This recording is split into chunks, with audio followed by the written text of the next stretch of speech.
తిరుపతి మెట్లు ఎక్కేటప్పుడు దారి మధ్యలో ఒక పెద్ద హనుమంతుడి విగ్రహం ఉంటుంది. అది ఎందుకు పెట్టారో మీకు తెలుసా? 1979లో తిరుపతికి వెళ్లే మెట్ల మార్గంలోన 7వ మైలురాయి దగ్గర దట్టమైన అడవి ఉండేది.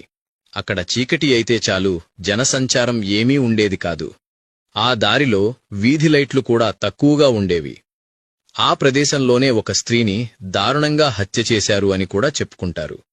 దీని కారణంగా భక్తులకి మెట్లెక్కి వెళ్లాలి అనే కోరిక ఉన్నప్పటికీ భయపడి అందరూ ఘాట్ రోడ్లోనే, బస్సులోనే ప్రయాణం చేస్తూ వెళ్లేవారు.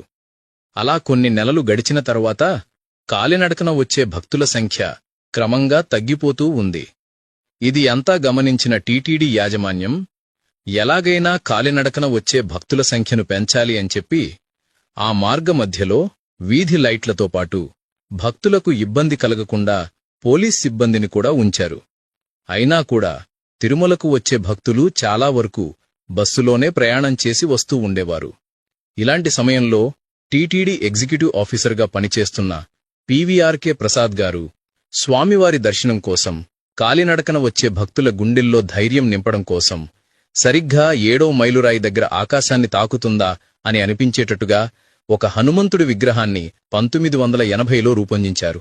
మీరు ఎప్పుడైనా తిరుమలకు మెట్లెక్కే